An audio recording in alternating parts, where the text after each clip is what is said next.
తొలి తెలుగు ఖగోళ శాస్త్ర గ్రంథ రచయిత శ్రీ గుబ్బూరి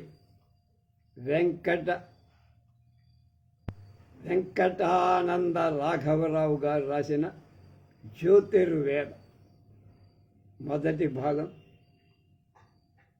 6/8/24. ఎవరైనా ముందు ఆయన గురించి తెలుసుకొని తర్వాత ఆయన రాసిందేడు తెలుసు. గొబ్బూరి వెంకటానంద రాఘవరావు గారు విజయనగరం జిల్లా పార్వతీపురంలో ఏప్రిల్ 14, 1892 జన్మించారు. అంటే ఆయనకి జయంతి కూడా అయిపోయి 1992కే అయిపోయింది. అది 132 ఏళ్ల కింద విశాఖ జిల్లా యలమంచిలిలో ఆయన స్థిరపడిపోయారు.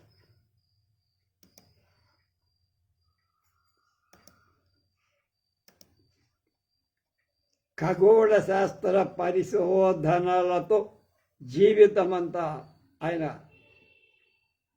అంకితం చేసి పరిశోధన శతాబ్దాల నాటి ప్రాచీనులు అందించిన శాస్త్ర విజ్ఞానంతో ఎన్నెన్నో కొత్త విషయాలు గొబ్బూరి వారు ఆవిష్కరించి ఖగోళంలోని అంశాలను పౌరాణిక పాత్రలతో ముడిపెట్టి చెప్పిన ప్రాచీన శాస్త్రవేత్తలు ఆయన.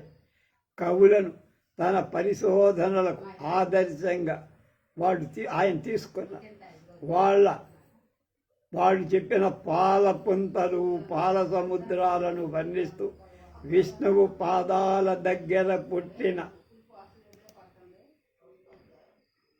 దివిజ గంగ ఆకాశంలో పయనించి శివుడి తల మీద వర్షించింది అని చెప్పారు. నేను ఎప్పుడో పుస్తకం చదివా, ఇప్పుడు జ్ఞాపకం వస్తుంది. దాని గురించి కొన్ని వ్యాసాలు కూడా మన నెట్లో రాశారు. ఇప్పుడు 2008లో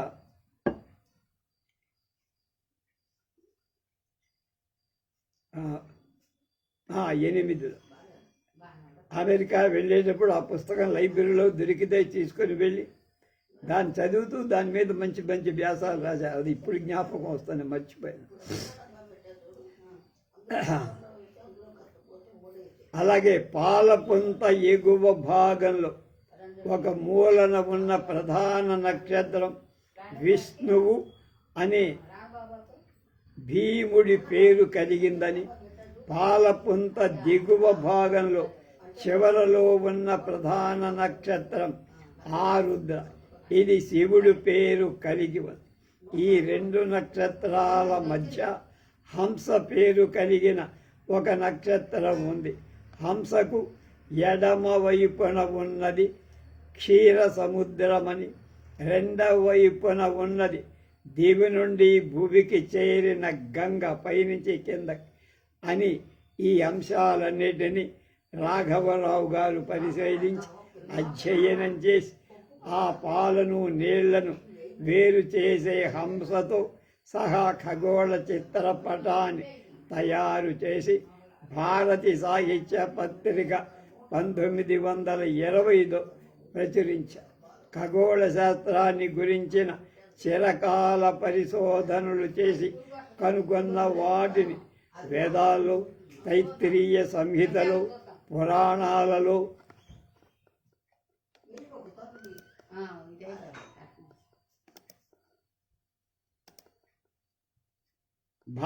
మహాభారతంలో నర్మగర్భితంగా ఉన్న అంశాలతో సమన్వయం చేసి అద్భుతమైన విషయాలను ఆవిష్కరిస్తూ జ్యోతిర్వేదం పేరుతో తొలి ఖగోళ శాస్త్ర గ్రంథాన్ని ప్రచురించి, ఇది కేవలం శాస్త్ర గ్రంథమే కాదు, జ్యోతిష గ్రంథము కాదు. స్క్రిప్చర్స్ అనే ది హెవెన్స్ అనే గ్రంథ రచనలు, నక్షత్రాలు, దిక్కుల శుద్ధి మొదలైన గ్రంథాలు కూడా ఆయన రాసి జ్యోతిర్వేదాన్ని, ఆంగ్ల గ్రంథాన్ని, ఇందాక చెప్పిన ఆంగ్ల గ్రంథాన్ని తెలుగు విశ్వవిద్యాలయం వారు పరిష్కరించి ముద్రించారు. కనుక ఈయన 1958 అక్టోబర్ 10న మరణించారు. అది వారు రాసిన ఈ పుస్తకాన్ని గురించి ఇప్పుడు మనం చెప్పుకుంటాం. ఆయన బొమ్మ కూడా ఎక్కడా లేదు, ఎవడు వేయలే. నేను దానికోసం దీని మీద నేను 3వ తారీఖున ఒక ఆర్టికల్ ఎక్కడో దొక్కుతుంటే గొబ్బి దొరికి ఆ ఆర్టికల్ రాశాను. ఇప్పుడు ఆయన రాసిన పుస్తకంలోకి వెళ్తున్నా. దీని పొట్టి శ్రీరాములు తెలుగు యూనివర్సిటీ హైదరాబాద్ వాడు ప్రచురించారు.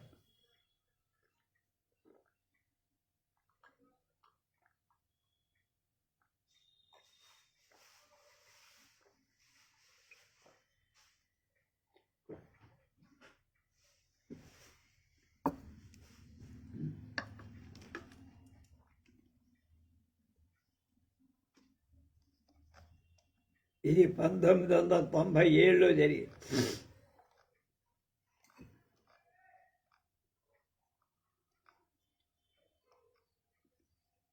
పొట్టి Sriramulu Telugu university publication division దాన్ని ప్రచురించి ముందు మాట చెప్తున్నారు. బోధన, పరిశోధన, ప్రచురణ అనే త్రివేణి సంగమం లక్ష్యంగా తెలుగు భాషా సాహిత్యాలు, చరిత్ర, కళా, సంస్కృతి మొదలైన రంగాలలో కృషి సల్పటానికి 11 ఏళ్ల కిందట ఆవిర్భవించిన పొట్టి శ్రీరాములు తెలుగు విశ్వవిద్యాలయం గణనీయమైన ప్రగతి సాధిస్తారు. అంతకు పూర్వం ఉన్న అనేక అకాడమీ, తెలుగు భాషా సమితి, అంతర్జాతీయ తెలుగు సంస్థ విశ్వవిద్యాలయంలో విలీనం కావటంతో పైన పేర్కొన్న లక్ష్యాలతో పాటు మరికొన్ని బాధ్యతలు ఈ విశ్వవిద్యాలయానికి సంక్రమించి బహుముఖీన కార్యక్రమాలతో విశ్వవిద్యాలయం తన ఆశయం, ఆదర్శాల సిద్ధి కోసం నిర్విరామ కృషి చేస్తుంది. పైన పేర్కొన్న అన్ని రంగాలలో కొత్త పుస్తకాల ప్రచురణలతో పాటు అలభ్య అంటే దొరకని, అముద్రిత, ముద్రితం కాని, ప్రింట్ కాని గ్రంథాల ప్రచురణలు కూడా విశ్వవిద్యాలయం తీసుకొని ఇప్పటికి ఎన్నో ప్రముఖ గ్రంథాలు ప్రచురించి వాటిని పాఠకలోకం నుంచి మంచి ఆదరణ కూడా లభించింది. వ్యాఖ్యా స్రవంతి శీర్షికలో సుప్రసిద్ధ పండితుల చేత కృష్ణమైన ప్రాచీన కావ్య ప్రబంధాలకు వ్యాఖ్యానాలు కూడా రాయించి ప్రకటించే ప్రణాళిక కూడా చేపట్టి ఇప్పటి వరకు ఈ ప్రణాళికలో కుమార సంభవం, కాశీఖండం, శివరాత్రి మహాత్మ్యం కావ్యాలను వ్యాఖ్యాన సహితంగా ప్రచురించడం జరిగింది.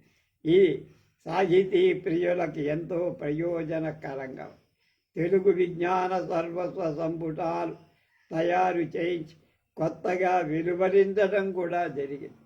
ఆ వరుసలో విశ్వ సాహితిని ఆంగ్లంలో history and culture of the Andhra's అనే పేరుతో ఒక సంపుటాన్ని ప్రచురించి భాషాభివృద్ధి కృషిలో భాగంగా తెలుగు భాషా చరిత్ర, ద్రావిడ భాషలు గ్రంథాలను పునర్ముద్రించాం.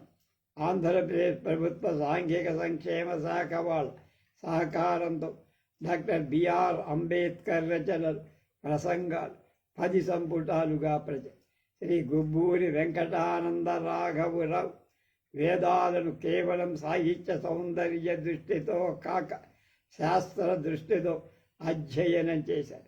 వేద విజ్ఞానంలోని సైన్స్కి సంబంధించి అంశాలు తీసుకొని ఆంగ్లంలో, తెలుగులో ఎన్నో గ్రంథాలు రాశారు. జ్యోతిర్వేదం గ్రంథం లోగడ అచ్చయింది, కానీ ఇవాళ అది లభ్యం కాబట్టి జ్యోతిష్య రంగంలో అధ్యయనం చేసే విద్యార్థులకు, పండితులకు ఈ గ్రంథం చాలా ఉపయోగం కనుక మళ్ళా మేము ప్రచురిస్తున్నాం. రాఘవరావు రచించిన స్క్రిప్చర్ ఆఫ్ ద హెవెన్స్ అనే ఆంగ్ల గ్రంథాన్ని, ఇంగ్లీష్ పుస్తకాన్ని కూడా ఈ విశ్వవిద్యాలయం, తెలుగు విశ్వవిద్యాలయం ప్రచురిస్తారు. ఈ 2 గ్రంథాలను అందించిన శ్రీమతి సిహెచ్ స్వరాజ్యలక్ష్మి గారికి కృతజ్ఞులని ఆయని కృష్ణకుమారి గారు, వైస్ ఛాన్సలర్, పొట్టి శ్రీరాములు తెలుగు విశ్వవిద్యాలయం వారు చెప్పారు. ఇక అసలు కథలోకి జ్యోతిర్వేదం మొదటి ప్రకరణ. ఫస్ట్ క్వశ్చన్ ఆన్సర్ ఆయనే చేస్తాం. ఈ భూమి ఏనాటిది? మనమందరం ఈ భూగోళం మీదనే పుట్టి పెరిగి పెద్దవాళ్ళమై కాలక్షేపం చేస్తాం. ఈ భూమిపైనే ఉండి ఊర్ధ్వగతి గలవాళ్ళమై ఖగోళాన్ని చూస్తాం. మన సమస్తానికి ఆధారభూతమై ఈ భూగోళం ఏనాటిది? అది ఏర్పడి ఎంతకాలమై? దీనిపై 5 మహాసముద్రాలు, 5 ఖండాలు ఎప్పుడు ఏర్పడి? క్రిమి, కీటక, పశువు, పక్షి, వృక్షాదుల జీవకోటి ఎప్పటి నుండి ఈ భూమిని ఆక్రమించుకొని? మనుష్య జాతి ఎప్పటి నుండి భూమిపై ఉంటో? అసలు ఈ భూమి ఎంత ఉంది? దీని పరిణామం ఎంత అంటే సైజ్? ఈ ప్రశ్నలకు చక్కని జవాబులు పొంది తర్వాత జ్యోతిర్గోళ పరిశీలనానికి ఉపక్రమించడం మంచిని ప్రయోజకరం. విశ్వ పరిణామ కథనలు మన ప్రపంచ ఉత్పత్తి యొక్క విధానం చాలా ఆకర్షణీయమైన విషయం. సమస్తమైన దేశాల వాళ్ళకి, వివిధ తత్వవేత్తలు, వైజ్ఞానిక పరిశోధకులకు కూడా ఈ జిజ్ఞాస బహుముఖ్యమై వీళ్ళంతా ప్రత్యక్షంగాను పరోక్షంగాను ఈ ప్రశ్నలన్నిటికీ జవాబులు చెప్పి సమస్యలను సాధించటానికి ప్రయత్నించిన వాళ్ళే. ఒకరి మాట ఒకరికి నచ్చదు, ఒప్పుకోరు. ఇప్పటి ప్రపంచ చరిత్ర మతాలన్నిటిలో క్రైస్తవ మత అవలంబకులే బలవంతులు, ప్రతిభావంతులు, అధికారవంతులు, ఐశ్వర్యవంతులై వాళ్ళ మాటే చెల్లుబడి కలి తక్కిన మతస్థులను వెనక్కి నెట్టేసి క్రైస్తవులకు బైబిల్ గ్రంథం పరమ ప్రమాణం. అందు జెనెసిస్ అనే మొదటి అధ్యాయం ఒక విధంగా సృష్టి క్రమాన్ని చెబుతోంది. భగవంతుడి మొదటి రోజున భూమి ఆకాశాలు సృష్టించి తేజస్సు అంధకారం అని విభజన చేశాడు, చీకటి పగలు. రెండవ రోజు భూమి మీద నీటి స్థలాలను నిర్ణయం చేశాడని.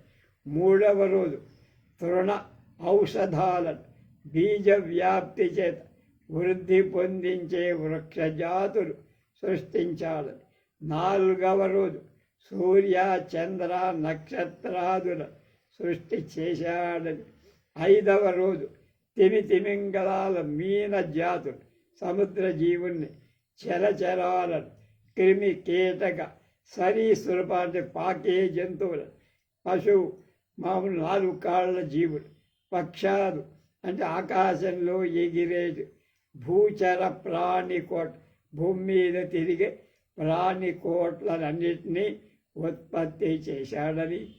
6వ నాడు దేవుడు తన ప్రతిభా స్వరూపాలతో ఆదిమ దంపతులైన యాడమ్ అంటే ప్రజాపతిని, అతని భార్య ఈవు అనే ఆమెను జన్మింపజేసి తొలి సృష్టి క్రమాన్ని ముగించాడని. ఇలా 6 రోజులు కష్టపడి పనిచేసిన తరువాత సబ్బాతి అనే 7వ రోజున దైవరాయుడు పూర్తిగా విశ్రాంతి తీసుకున్నాడని బైబిల్ చెబుతోంది. క్రైస్తవ మత ప్రకారం వాళ్ళు చెప్పిన సృష్టి కార్యం అంటే క్రమం అలా. ఈ ప్రథమ మిథునం హాయిగా నివసించి జీవించటానికి సదుపాయంగా దేవుడు ఈడెన్ గార్డెన్ అనే ఒక గార్డెన్ తోట తయారు చేసి ఇచ్చాడు. ఆ తోటలో ఒకానొక చెట్టు పండు మాత్రం తినకూడదు అని ఒక శాసనం చేసి ఆ ఆలు మగలను ఏమీ లోటు లేకుండా సమస్త సదుపాయాలు కల్పించి నిషిద్ధ ఫలాలను తినడం దైవ శాసనాన్ని ఉల్లంఘించినందుకు ఆ దేవుడికి కోపం వచ్చి 8 భార్యలను ఆ దివ్య ఆరామం నుండి డివైన్ గార్డెన్ నుంచి బయటికి తోసేశారు. ఆర్చిబిషప్ ఉషస్ అని ఆయన క్రైస్తవ మతాచార్యుడి లెక్క ప్రకారం ఈ దంపతులు ఈ తోటలో నుండి క్రీస్తు పూర్వం 4000 సంవత్సరాల క్రిందట గెంటి వేయబడి, అంటే క్రీస్తు తర్వాత ఇప్పటికి 19 పుస్తకం రాసేటప్పుడు 60 సంవత్సరాల క్రితం యాడమ్ దంపతులు ఈడెన్ తోట నుంచి తొలగిపోయారు. అంటే 50 సంవత్సరాల వయస్సులో దేవుడు వాళ్లను తోట నుండి తరిమి వేసుకొన్న ఈ సృష్టి అయి ఇప్పటికి సుమారు 6000 ఏళ్ళు మాత్రమే అయిందని వాళ్ళ మతం చెబుతారు. బైబిల్ ప్రమాణాన్ని అనుసరించి భూగోళం యొక్క వయస్సు ఎప్పటికీ 6000 లేక 7000 సంవత్సరాలకు మించి ఉండదు. నవీన వైజ్ఞానికులు ఈ భూమి యొక్క వయస్సు ఎంత స్వల్పమని బైబిల్ ప్రమాణాన్ని ఏమాత్రం కూడా అంగీకరించదు. జంతు శాస్త్ర భూతత్వ శాస్త్ర విషయాలలో విశేష పరిశోధన జరగని రోజుల్లో శాస్త్రజ్ఞులు అప్పుడే భూమి ఏర్పడి కొన్ని లక్షల ఏళ్ళు అయి ఉంటుందన్నారు.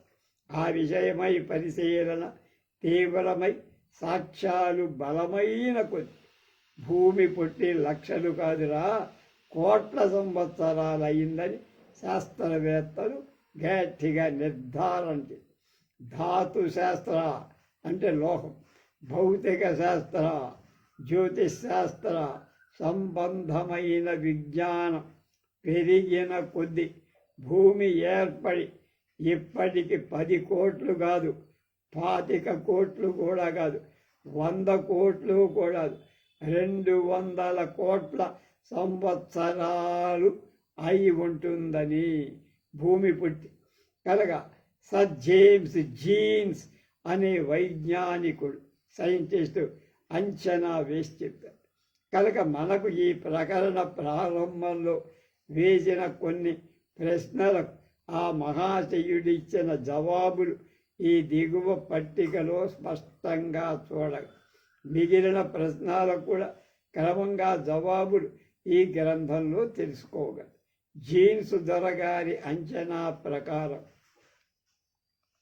ఇంతకీ ఈ జీన్స్ ఎవరు? మనం కట్టుకునే ప్యాంటు జీన్స్ ప్యాంట్ అంటారు, అది కాదు. ఈయన 1938లో మన ఇండియాలో జరిగిన వైజ్ఞానిక అంటే సైంటిస్ట్ సమావేశానికి రజతోత్సవ సభ అంటే 25 ఏళ్ల సమావేశానికి అధ్యక్షుడు. ఈ నవీన యుగంలో ముఖ్యులు అని చెప్పబడిన 6గురులో ఆయన ఒకడు. జనసామాన్యానికి బోధ సులభమైన శైలిలో అనేకమైన సైంటిఫిక్ పుస్తకాలన్నీ ఆయన రాశాడు. ఆయన 18/9/1946 చనిపోయాడు.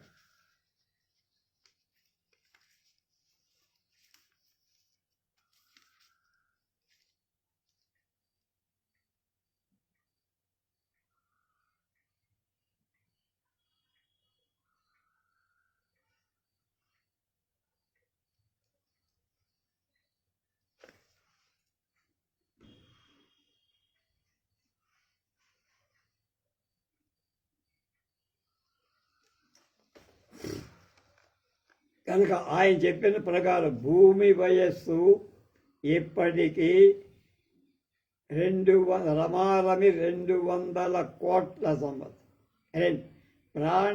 భూమి మీద ప్రాణి కోటులు ఏర్పడికి ఇప్పటికీ 30 కోట్ల సంవత్సరాలు. భూమి మీద 3 మనుష్య జాతి ఏర్పడికి ఇప్పటికి 3 లక్షల సంవత్సరాలు. ఈ సందర్భంగా మనం ముఖ్యంగా గమనించి తెలుసుకోవాల్సిన విషయాలు 3. ఈనాటి వైజ్ఞానిక బైబిల్ ప్రారంభంలో సృష్టి క్రమం ఏ మాత్రాన్ని అంగీకరించలేదు. మనం ఇప్పుడు చూస్తున్న ఈ విశాల విశ్వం క్రమ పరిణామ గ్రాడ్యువల్ ఎవల్యూషన్.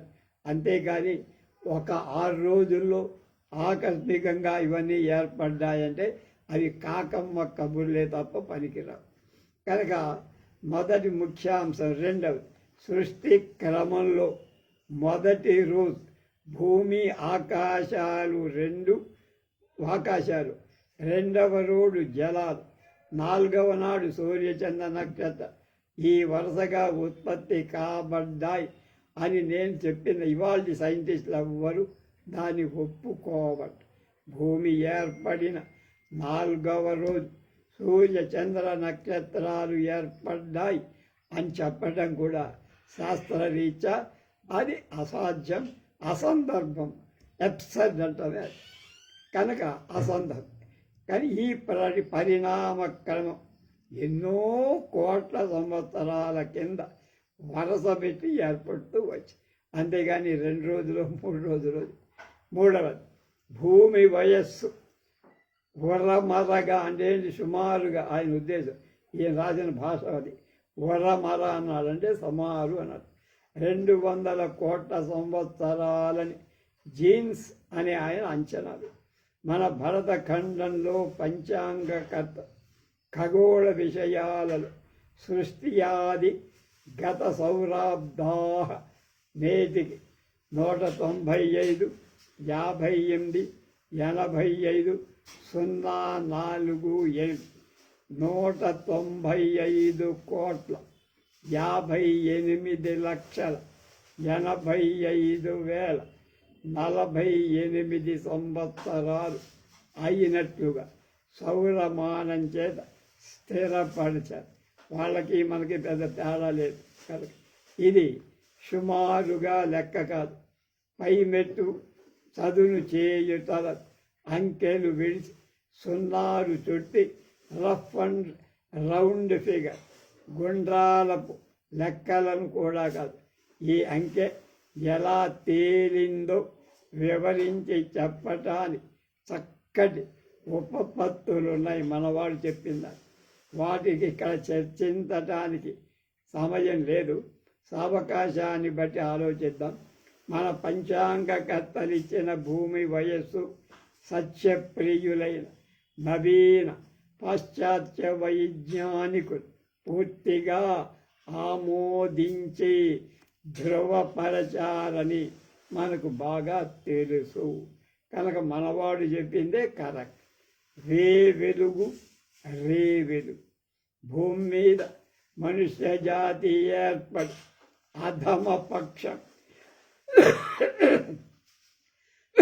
3 లక్షల సంవత్సరాలు అయి ఉంటుందని జీన్స్ దొరగారి అభిప్రాయం. ఇక్కడే ఒక విషయం కూడా చెప్పాలి. సరసభారతి ఏర్పడిన తర్వాత కొన్ని పుస్తకాలు మేము ముద్రించి, అందుకూరి శాస్త్రి గారని రిజర్వ్ బ్యాంకులో పనిచేసి హైదరాబాదులో రిటైర్ అయి ఉన్నారు. ఆయన ది విల్ ఆఫ్ గాడ్ అని ఒక పుస్తకం రాశారు. అది ఏదో సందర్భంలో వాళ్ళ ఇంటికి వెళ్ళినప్పుడు ఎందుకో పరిచయం. ఆ పుస్తకం నాకు ఇచ్చారు. నేను తీసుకొచ్చి చదివా. చాలా బాగుంది. వెంటనే నెట్లో దైవ చిత్తం అనే పేరుతో దాన్ని తెలుగులో రాసి ఆ పుస్తకాన్ని ముద్రించాం. ఆ పుస్తకాన్ని మా గోపాలకృష్ణయ్య గారే దాన్ని స్పాన్సర్ చేశారు. ఆ పుస్తక ఆవిష్కరణకి ఆ అందుకూరి శాస్త్రి గారు కూడా రావడం జరిగింది. అప్పటి నుంచి మా స్నేహం నడుస్తూనే ఉంది. కనుక అందులో ఇవన్నీ కూడా విషయాలన్నీ కూడా ఉంటాయి. భూమి మీద మనుష్య జాతి ఏర్పడి అధమ పక్షం 3 లక్షల ఏళ్ళు అయినట్లుగా జీన్స్ ద్వారా అభిప్రాయపడి మానవుడు అంతకంటే ప్రాచీనుడని మన పూర్వ గ్రంథాలు 3 లక్షలు ఏమిట్రా ఇంకా ముందు మానవుడు ఉన్నాడు అని మన గ్రంథాలు చెప్తాయి. 3 లక్షల సంవత్సరాలు మాత్రం తక్కువ కాదుగా.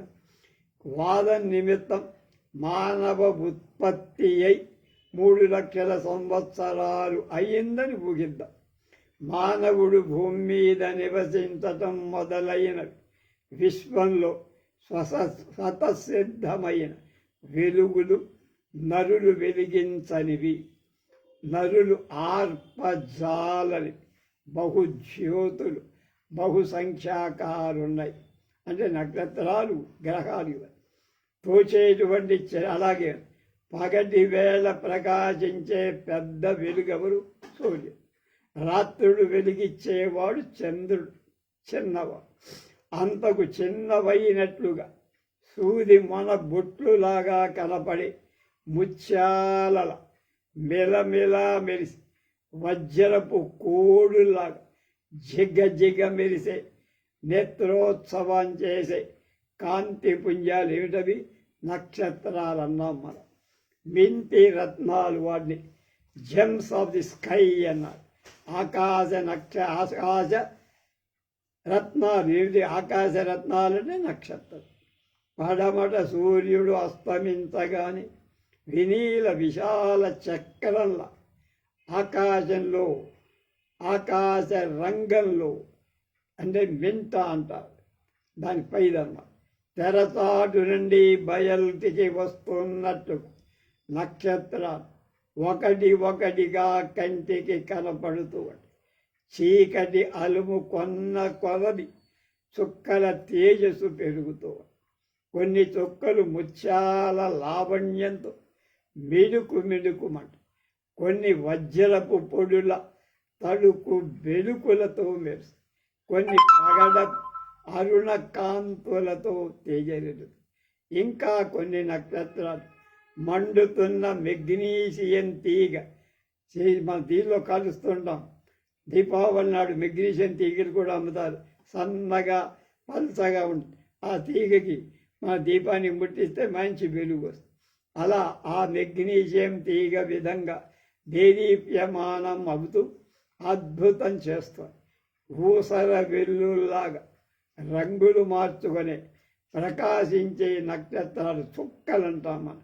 చుక్కలన్నా నక్షత్రాలన్నా విశాల ఆకాశమనే చాందినీలో అంటే ఒక పందిరిలో పొదిగిన నవరత్నాల విధంగా నానావిధ రంగులతో ఆకాశ రంగంలో తేజరిల్లే నక్షత్ర కాంతుల తల ఎత్తి చూసే వాళ్ళకి ఎవ్వడికైనా ఆనందంతో ఆశ్చర్యం కలగక మాను. ప్రతి రాత్రి మన నెత్తిపై అవి మెరుస్తూ మమ్మల్ని ఒకసారి చూడరా బాబు అంటాం. మనకెక్కడ టీవీలో సెల్ ఫోన్లోనే ముక్కుంటాం. పైకి చూసే పని లేదు, గదిలోకి బయటికి రావు. అది కనుక కార్లైల్ అనే ఆంగ్ల తత్వవేత్త ఈ నక్షత్రాలు ఏమన్నాడు తెలుసా? వీటిని అయ్యయ్యో, నా శిరస్సుపై నిరంతరం మెరుస్తున్న ఈ నక్షత్రాలు ఏమిటో ఎందుకో నాకు ఎప్పుడూ ఎప్పటికీ సరిగ్గా తెలియకుండా ఉంది. ఈ నక్షత్రం ఫలానా అని నాకెవరైనా తెలియచెప్పిన పక్షంలో ఎంత బాగుంటుంది. నక్షత్రాలతో ఇలాంటి పరిచయ భాగ్యం నాకు లభిస్తే నాకు తారామండలం మధ్యాహ్నంలో కాక స్వగృహంలోనే ఎంతో రామణీయకమై తోస్తోంది కదా అని వార్త కార్లైల్ పండితుడు. ఖగోళం యొక్క విశిష్టత ఏమిటి? వర్షాకాలంలో వరద పొడిచి ఏళ్ళు గడ్డలు ఏకమై ఇవ్వడం మధ్యనే మనం చూసాంగా వారం క్రితం కేరళ వయనాడ్ ఎంత బిలబిలలాడిపోయిందో చూసి, అవి కొండ చర్యలన్నీ విరిగి ఇంతింత ఈ గదంత బండరాళ్ళు కూడా ప్రవాహ వేగాన్ని కొట్టుకొచ్చి చూపించారు. నిన్న BBC వాడు చూపిస్తుంటే చూశాను. ఆ దృశ్యాలు సాధారణంగా మానవులకు ఆశ్చర్యం కలిగి, అంతకంటే ఆశ్చర్యకరమైనది ఏమి తెలుసా? అఖండ గౌతమి ప్రవాహం గోదావరి, రాజమండ్రి కొవ్వూరు మధ్య గోదావరి ఎంత వెడల్పుగా ఉంటుందో చూసారా? 10,000 అడుగుల పైబడిన వెడల్పు కలిగి బల వేగంతో నిండుగా ఈ గోదావరి వెడల్పు 10,000 అడుగులు బలవేగాలతో నిండుగా ప్రవహించి తల్లి గోదావరిని సందర్శించిన మన మనస్సులు ఎంత ఆనంద ఆశ్చర్యాలతో పొంగిపోతాయో మనకందరికీ తెలిసేది. అంతకంటే ఆశ్చర్యకరమైంది సముద్రాన్ని చూస్తే. అవతలి ఒడ్డు కనపడక కని చూపు మేర లేకుండా ఉడుతూ పెరుగుతూ నురుగులు కక్కుతూ మందహాసాలతో కెరటాలు నృత్యం చేస్తుండ వినీలమై విశాలమై గంభీరమై వ్యాపించే అపార పారావారం అంటే సముద్రం చూపరులకు కలిగించే ఆశ్చర్యానికి అంతులే మేరలే. అంతకంటే ఇంకా ఆశ్చర్యం కొలిపే దర్శకుల మనస్సులలో చూసేవాళ్ళ మనసు భయభక్తులను కూడా ప్రేరేపించేది బహువిధ నక్షత్ర విరాజమానమైన విశాల నభూరంగ ఆకాశం. ఇందు కనపడే చుక్కల మెరవడి విచిత్రం అంటే కాంతి. తారలు అంటే నక్షత్రాలు, తారాగణాలంటే నక్షత్ర సమూహాలు, శ్రేణులు వరసలు కట్టి తూర్పున ఉదయమిస్తాయి. క్రమం తప్పక ఆకాశ వీధి మీదుగా పడమటికి వెడుతున్నట్లుగా కనపడు. ఈ ఖగోళ సంచారులేవి చుట్టుప్రక్కల చుక్కల మధ్య తమ తమ నిర్ణీత స్థానాలను ఎప్పుడు కూడా ఒక పావు మిల్లీమీటర్ కూడా దాటకుండా ఆ దారి పక్కకి రాకుండా తిరుగుతూనే ఉంటాయి. ఒక క్షణాంశమైన ఆగవు కూడా. కనుక వాటి గమన విధానాలు తొందరలు హడావిడులు ఉండవు. దాని పద్ధతిలో దాని వేగంతో వాటి వేగంతో నిరంతరం పనిచేస్తున్నాయి. నిరంతర గమనశీలమైన ఈ దివ్య వ్యూహాల్లో అంతా నిశ్శబ్దంగానే జరిగిపోతాం. అక్కడేం హడావిడి ఉండదు.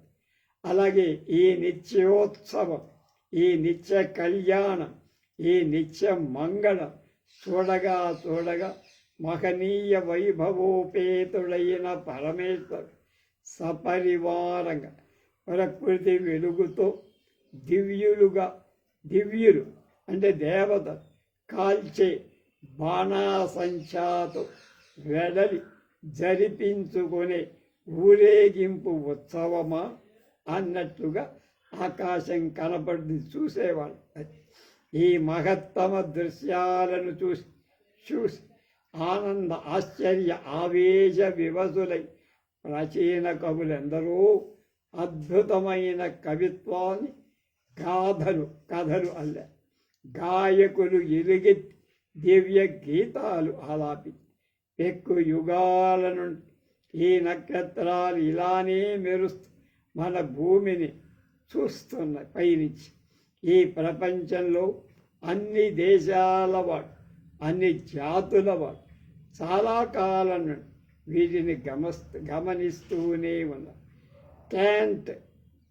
ఇమాన్యుయల్ కాంట్ అంటారు, జర్మనీ తత్వవేత్త, లెక్కల లెక్చరర్ కూడా, మహా మేధావి. మన భారతీయులందరూ ఆయన్ని కోట్ చేస్తున్నారు. ఆయన జీవిత చరిత్ర చదివి నేను తెలుగులోకి రాశాను.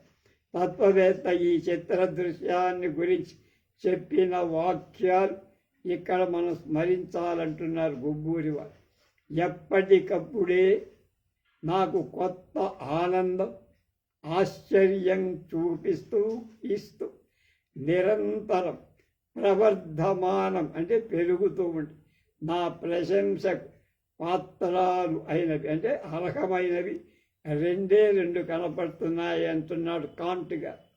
2 అనంత కోటి నక్షత్రాలతో నా శిరస్సుపై మెరిసే ఈ నభోరంగం ఆకాశ వీధి ఒకటి. 2 నిత్యము నాకు నైతిక ధర్మ ఉపదేశం చేస్తూ నా హృదయ అంతరాళంలో మెరిసే అంతరాత్మ ఒకటి. ఈ 2 నన్ను తీర్చిదిద్దుతున్నాయి అన్నారు. విజ్ఞానాభివృద్ధి జ్యోతిర్విజ్ఞానంతో ప్రారంభమైంది అని ఒక శీర్షిక పెట్టి దానిలో చెప్తున్నారు గుబ్బూరి వెంకటానంద రాఘవరావు గారు. గ్రహ నక్షత్రాదులైన ఖగోళ సంచారాలను చేతితో మనం ముట్టుకోలేం, పట్టుకోలేం. భూమి మీద దొరికే ధాతు వస్తు జయం అంటే ధాతువులు అంటే లోహం, గంగ, బంగారం చేతులలో పట్టి పరిశీలించినట్లుగా జ్యోతిర్గోళాన్ని చేతులతో పట్టుకొని పరిశీలించలేం. దగ్గరలో ఎదురుగా పెట్టుకొని చూస్తూ దాన్ని తాకుతూ ఈ ఫలాని చోటు ఇది ఉంది ఫలాని అని చెప్పలేము. అయినా మానవుడి దృష్టి, వాడి ఆలోచన, వాడి విజ్ఞానం మొదట జ్యోతిష్ శాస్త్ర అభివృద్ధికే ఉపయోగపడు. అన్ని శాస్త్రాలలో మొదటిది జ్యోతిష్ శాస్త్రం. అలాగే మొదట పెంపొందించింది అని చెప్పడంలో ఏమీ అబద్ధం లేదు, ఆశ్చర్యం.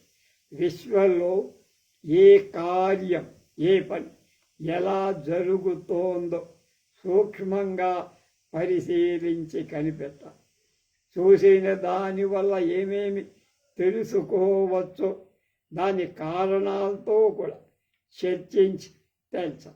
ఏ శాఖకు చెందిన విజ్ఞానమైన అభివృద్ధి చెందటానికి ఈ క్రమం అవలంబించి పరిశోధన చేయటం చాలా అవసరం. ఈ పరిశోధన ప్రక్రియ మానవ విజ్ఞాన చరిత్రలో మొదట జ్యోతిష్ శాస్త్ర అభివృద్ధికే అందరి బుర్రలు దాని మీదే పెట్టారు. అంతటి మహావైభవోపేతాలైన దృశ్యాలను ప్రదర్శిస్తూ మహోన్నత భావాలను స్ఫురింపచేయగల శాస్త్రం ఇంకొకటి ఇది ఉంది. అద్భుత నిర్మాణ కౌశల్యం, దివ్య ప్రభావాలను ప్రకటించు యంత్రరాజాలలో ఇలాంటి ఖగోళం వంటిది వేరొకటి విశ్వంలో లేనే లే. దీని నడక గమనించగవాళ్ళు ఆనంద వివశులు కాక తప్ప. ఈ మహాయంత్ర నిర్మాణం యొక్క కళాకుశలత్వాన్ని శ్లాఘించటం చేత కలిగే ఆనందానికి తోడు జ్యోతిష్ శాస్త్రజ్ఞులు, యాస్ట్రోనమర్స్ అంటారు, తీవ్రం అనుభవించి యాస్ట్రాలజిస్ట్ సక్రమమైన పరిశోధన సాధించి ఎప్పటికప్పుడు కొత్త కొత్త సంగతులు కనుగొంటూ అందరికీ అద్భుతంగా రసమగ్నులను చేస్తూ జ్యోతిర్గోళాల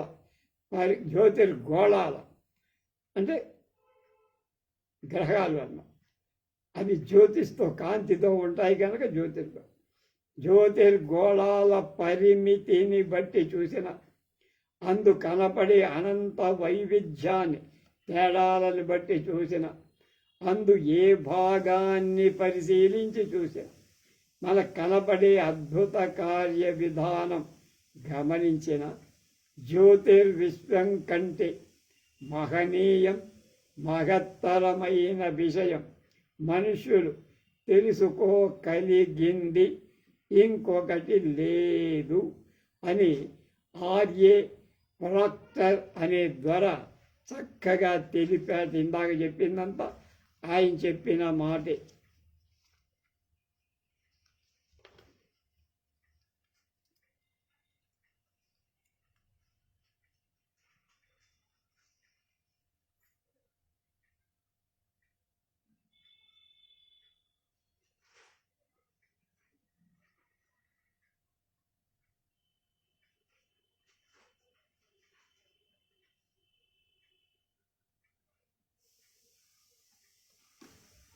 కవులు, తత్వవేత్తలు, భగవద్ భక్తులు, మత ప్రవర్తకులు మొదలైన మహామహులంతా జ్యోతిర్లోక విశేషాలను గమనించి భయభక్తి ఆవేశాలతో నిశ్చేష్టితులై తారామండలమంతా దేవతామయం అన్నాడు అరిస్టాటిల్ అనే గ్రీకాచార్య.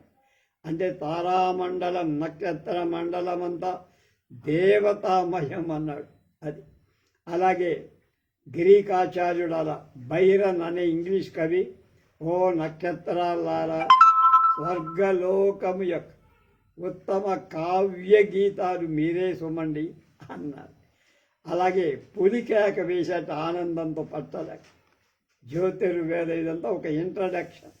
రెండవ ప్రకరణంలోకి వస్తే మనకు కొంత గాఢంగా ఆలోచించే కొద్దీ సంఖ్యానికి అంటే లెక్కకు అతీతంగా నక్షత్ర విరాజమానమై జ్యోతిర్లోకం ఒక మహాగ్రంథంలాగా ఎన్నెన్నో సమస్యలు గ్రంథం నిండా నేర్పుతో విమర్చబడి దీని భావమేమి తిరుమలేశ అన్నట్టు చిత్ర విచిత్రాలు చమత్కారాలు పొడుపు కథలు చాలా క్లిష్టమైన సమస్యలు అనేకాలు ఇందులో ఉన్నాయి. ప్రాగ్దిశావాసులు తూర్పువాసులైన మన పూర్వులు ఈ పొడుపు మనల్ని ప్రాగ్దిశావాసులు అంటారు. ఇంగ్లాండ్ అమెరికా లాంటి వాళ్ళందరినీ పశ్చిమ దిశావాసులు. చెప్పుకోగలిగారా అంటే ఈ కఠిన సమస్యలు సాధించారా మన వాళ్ళు? సాధించారు అంటే ఏ విధంగా సాధించగలిగా అనే ప్రశ్నలు ముందు మనకు వేసుకో. ఋగ్వేదం ఈ వేదాన్ని గురించి మనం రెండు రకాలు ఆలోచన. ఒకటి, ప్రపంచ చరిత్రలో ఋగ్వేదానికి ప్రాముఖ్యం ఏమిటి? రెండు, భారతదేశం చరిత్రలో ఋగ్వేద ప్రాముఖ్యమే. ఏ విధంగా చూసినా ఋగ్వేదమే మొదటి గ్రంథమని జర్మన్ పండితుడు, శాస్త్రవేత్త, సైంటిస్టు, ఫిలాసఫర్ మ్యాక్స్ ముల్లర్ ద్వారా రాశారు. ఆయన ఋగ్వేదాన్ని స్వయంగా చదివి తన టేప్ రికార్డర్లో ఆయన దాన్ని నిక్షిప్తం చేసిన మహానుభావుడు. ఇండియాలో పుట్టలేకపోయానే అని బాధపడినటువంటి జర్మనీ పండితుడు ఇంగ్లాండ్లో ఉండేవాడు.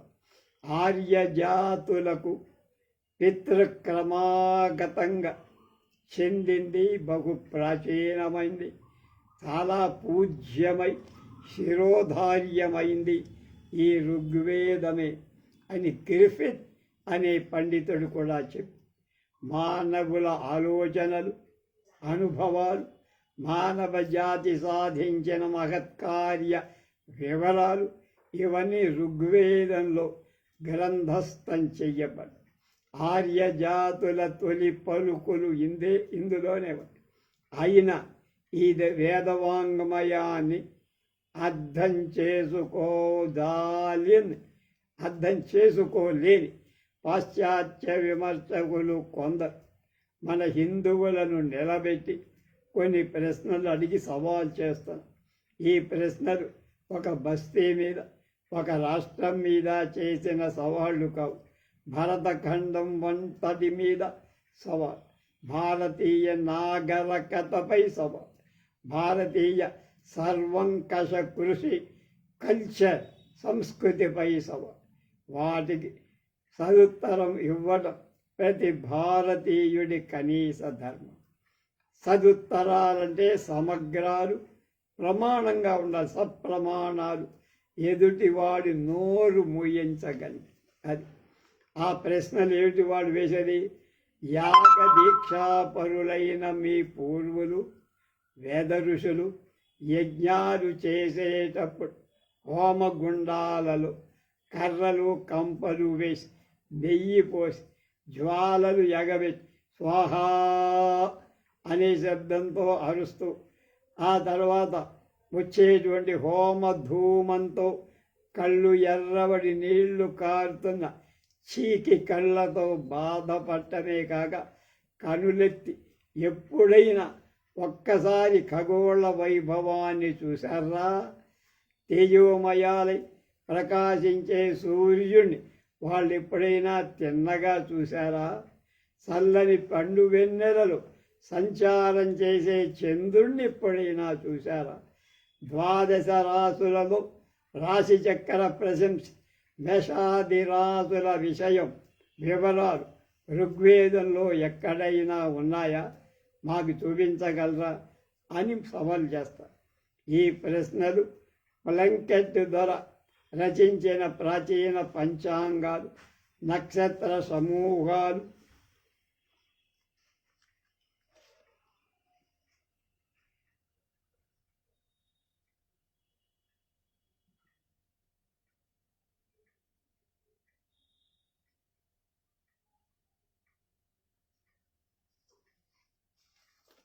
ఏన్షియంట్ క్యాలెండర్స్ అంటారు, కాన్స్టలేషన్స్ అనే గ్రంథాల్లో వివరంగా ఉంది.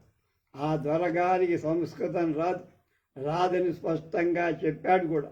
కొందరు పాశ్చాత్య విమర్శకులు వేసిన పై ప్రశ్నలు రాస్తూ ఆయన సత్యాన్వేషణం ఈ దిగువ వాక్యాలు రాశారు. ఋగ్వేదం నిగూఢాలు అద్భుతాలైన అనేక సూక్తాల సంహిత. దాని లోతు తెలియకోరి నిరంతరం వేద పఠనం చేసే వాళ్ళకి కూడా ఋగ్వేదానికి అర్థం సరిగా తెలియలేదని ఒప్పుకోక తప్ప. ప్రకృతి సిద్ధాలైన శక్తులకు కార్యగతులకు రూపసిద్ధులు ఆరోపించి వాటిని దేవతలనే పేరుతో వేద ఋషులు వ్యవహరించారని అందరూ అంగీకరించి ఉన్న వేదగాథల అంతరార్థం ఇది అని ఏకాభిప్రాయంతో అంగీకరించకుండా వేద పండితులు ఎవరి అభిప్రాయాన్ని వాళ్ళు కలిగి ఇది వరకు ఎందరెందరో ఎన్నో విధాలుగా పాటుపడి కృషి చేసి వ్యాఖ్యానాలు రాసి అర్థం తీసే ప్రయత్నాలు చేసి అనేక విధాలైన అర్థాలు తాత్పర్యాలు టీకలు రాశారు. వేదమంత్రం అర్థం చేసుకోవటంలో ఊహలు చేసి టీకాలపై టీకాలు ఎన్నో రాసి ఇంతవరకు ఎవరు ఏమి రాసినా చేసినా ఇప్పటికీ తేలిన పర్యవసానం ఒక్కటి. ఋగ్వేద సంహితలో చాలా భాగాల సరి అయిన అర్థం చెప్పిన వాళ్ళు లేరు. వేదం విశేషమై భాగం అజ్ఞేయం అంటే తెలియకుండానే ఉంది. చాలామంది వేదార్థ పీఠిక తెరచి అర్థం చూపగల తాళం చెవిపోయి అది తెరిచేవాళ్ళే. ఉప్పలూరి గణపతి శాస్త్రి గారు లాంటి వాళ్ళు చెప్పారు, మనం కూడా చేసాము. ఈనాటి వ్యాఖ్యాతలకు అది దొరకలేదని ఆ దొరరాశి పోయిన తాళపు చెవి ఇప్పటికైనా దొరికితే ఎంత బాగుంటుందనిపిస్తుంది కదా. వేద ఋషులు మంత్రద్రష్ట శృతిం పశ్యంతి మునయ. వాళ్ళకి అద్భుత శక్తులు రెండు ఉన్నాయి. ఒకటి సహజమైన కవితాశక్తి, రెండవది సూక్ష్మ దృష్టితో నిశితంగా ప్రకృతి పరిశోధనలతో ఖగోళ వేద అంటే దాన్ని గమనిస్తూ ముఖ్యాంశాలు గమనించి ఆవేశంతో గ్రంథస్థం చేయగల వైజ్ఞానిక శక్తి, సైంటిఫిక్ నాలెడ్జ్. ఈ దివ్య శక్తులు వారిలో పెనవేసుకొని పోయి అంతేకాదు మేళవించుకొని ఒకదానిలో ఒకటి లీనమైపోయాయి. మినుకుమని మెరసే నక్షత్రాలతో అలంకరింపబడి మనోహరమై ఆకాశరంగం ఆ మహర్షుల దృష్టిని మొదటనే ఆకర్షించి పరాత్పరుడు తేజోరూపాలైన నక్షత్రాక్షరాలలో స్వయంగా రచించి ఆకాశ రంగంలో వెలయించిన జ్యోతిర్వేద సంపుటంలో గల మహత్ విషయాలు వాళ్ళు చక్కగా గ్రహించారు, రాశారు. అందుచేర్చబడిన సమస్య శ్లాఘాపూర్వకంగా సాధించారు. ఆ ప్రయత్నాలు కృతకృత్యులయ్యే వరకు ఆ మహనీయులు చుక్కల గుంపలపై చక్కగా దృష్టి నిలిపి వాళ్ళకేమి ఆపరేటర్స్ మనలాగా చూడటానికి టెలిస్కోపులు అటువంటివి ఏం లేవు, కానీ దృష్టి ఆలోచన వాళ్ళ గమన విశేషాలు. ఏ గ్రహం ఎప్పుడు మళ్ళా వస్తుంది, ఎప్పుడు ఉదయిస్తుంది, ఎప్పుడు అస్తమిస్తుంది, ఎన్నిసార్లు తిరుగుతుంది, అలా తదేక దృష్టితో పరికించి మంత్రద్రష్టలై ఆవేశంతో వేద మంత్రాలలోని చక్కని కావ్యాలలో తాము చూసి గ్రహించి భావించింది సాధించి సమస్త విషయాలు సాటి లేని శైలిలో శాశ్వతంగా గ్రంథస్థం చేశారంటే రాశారు. వారి దృష్టి ఎంత సూక్ష్మము, వారి ఖగోళ పరిశీలనం ఎంత నిశితము. భావాంబర వీధి విస్తృత వికారులైన పోతన గారి పద్యం ఇది. వారి కవితా ప్రాగల్భ్యం ఎంత ఉత్కృష్టం. సరిగా గ్రహించడానికి స్థాళీపులాక న్యాయంగా కొన్ని ఋగ్వేద మంత్రాలు చదివి అర్థం చేసుకోవటం ప్రయత్నం చేద్దాం. ఇవాళకే మనకి బుర్ర వాచింది కనుక రేపటి నుంచి ఆ ప్రయత్నం చేద్దాం.